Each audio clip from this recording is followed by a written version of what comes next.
अगर आपकी सैलरी अगले महीने से डबल हो जाए, मान लीजिए 50,000 की जगह सीधा 1 लाख रुपए हो जाए, तो क्या आप गारंटी दे सकते हो कि 10 साल बाद आप फाइनेंशियली फ्री हो जाओगे?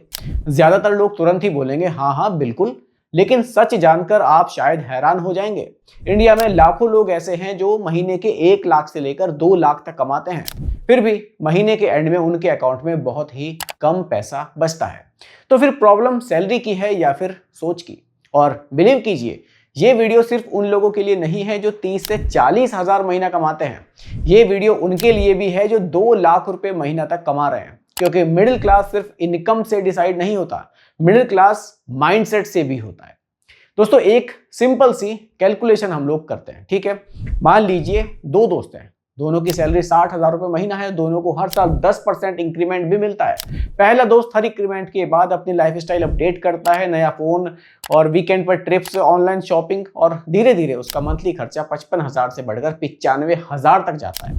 दूसरा दोस्त भी अपनी लाइफ एंजॉय करता है, लेकिन हर इंक्रीमेंट में सिर्फ 3,000 अपनी SIP को वो बढ़ा देता है। अब ध्यान से समझिए, 10 साल बाद दोनों की सैलरी लगभग एक जैसी होगी, लेकिन पहले दोस्त के पास सिर्फ EMIs होंगी, जबकि दूसरे दोस्त के पास जो SIP उसने स्टेप अप की है लॉन्ग टर्म में लगभग 12% के एनुअल रिटर्न पर, उसका इन्वेस्टमेंट कॉर्पस 40 लाख तक पहुंच सकता है।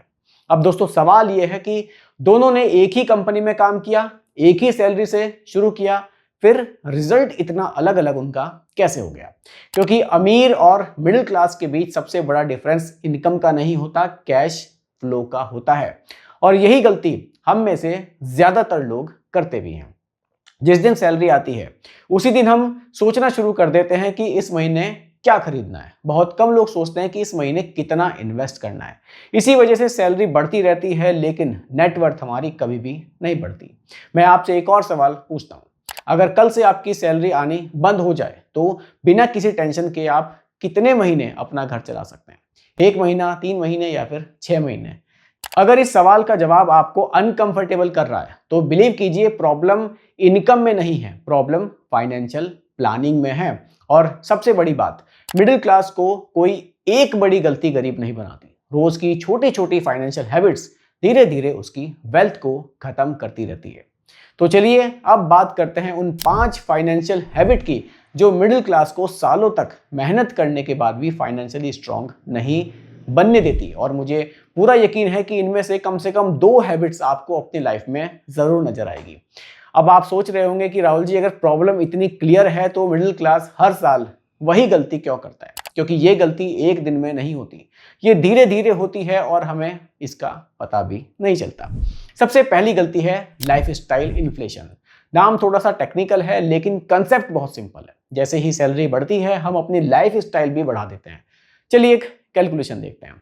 मान लीजिए आज आप 60,000 महीना कमा रहे हैं और अगले साल आपकी सैलरी 66,000 हो गई, यानी कि 6,000 का इंक्रीमेंट मिला। अब आपके पास 2 चॉइसेस यहां पर होंगी। पहली चॉइस क्या होगी? आपने सोचा चलो 35,000 का फोन ले लेते हैं, वीकेंड ट्रिप्स बढ़ा देते हैं और रेस्टोरेंट का थोड़ा सा जो बजट है उसको भी बढ़ा देते हैं। दूसरी चॉइस, आपने डिसाइड किया कि 6,000 का इंक्रीमेंट जो मिला है उसमें से 3,000 अपनी SIP बढ़ा देता हूं और 3,000 में अपने लाइफ स्टाइल को उसमें अपडेट कर दूंगा, ठीक है। अब मान लीजिए आप हर साल सिर्फ 3,000 की SIP बढ़ाते रहे और ये हैबिट 15 साल तक कंटिन्यू रही। अगर लॉन्ग टर्म में एवरेज 12% की रिटर्न भी मिले तो ये छोटी सी हैबिट 60 से 70 लाख तक का कॉर्पस क्रिएट कर सकती है।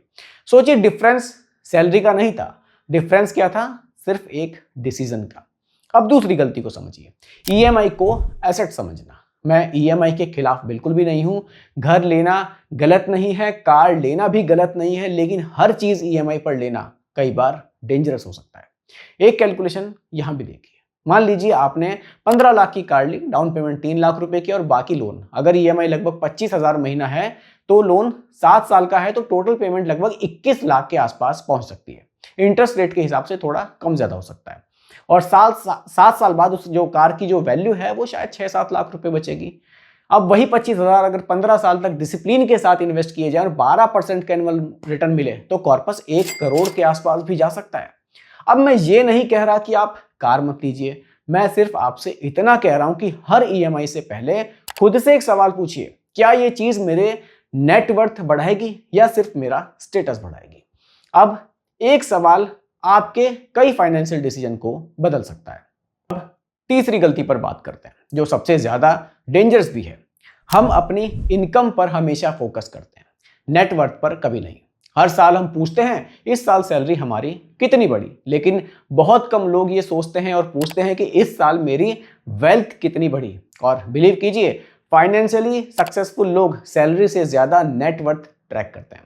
अगर आज मैं आपसे पूछूं आपकी सैलरी कितनी है तो शायद आप तुरंत ही बता देंगे, लेकिन अगर मैं पूछूं कि आपकी नेटवर्थ कितनी है तो बहुत सारे लोग सीधा कैलकुलेट करने के लिए बैठ जाएंगे, उसको कैलकुलेट करेंगे।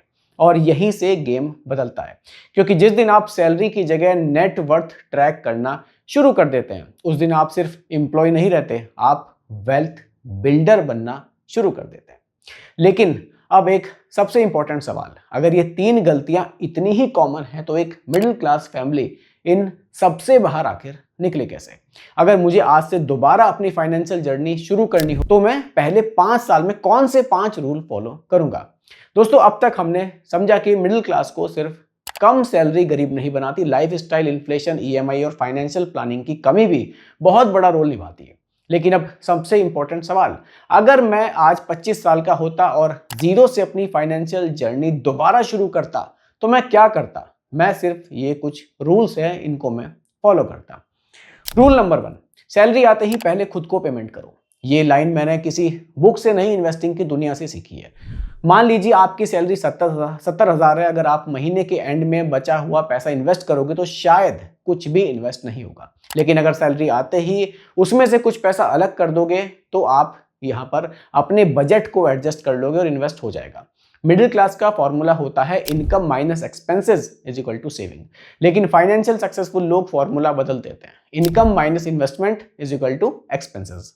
सिर्फ ये एक हैबिट आपकी फाइनेंशियल लाइफ बदल सकती है। रूल नंबर 2, हर साल अपनी एसआईपी को बढ़ाओ। एक सिंपल सी कैलकुलेशन देखते हैं।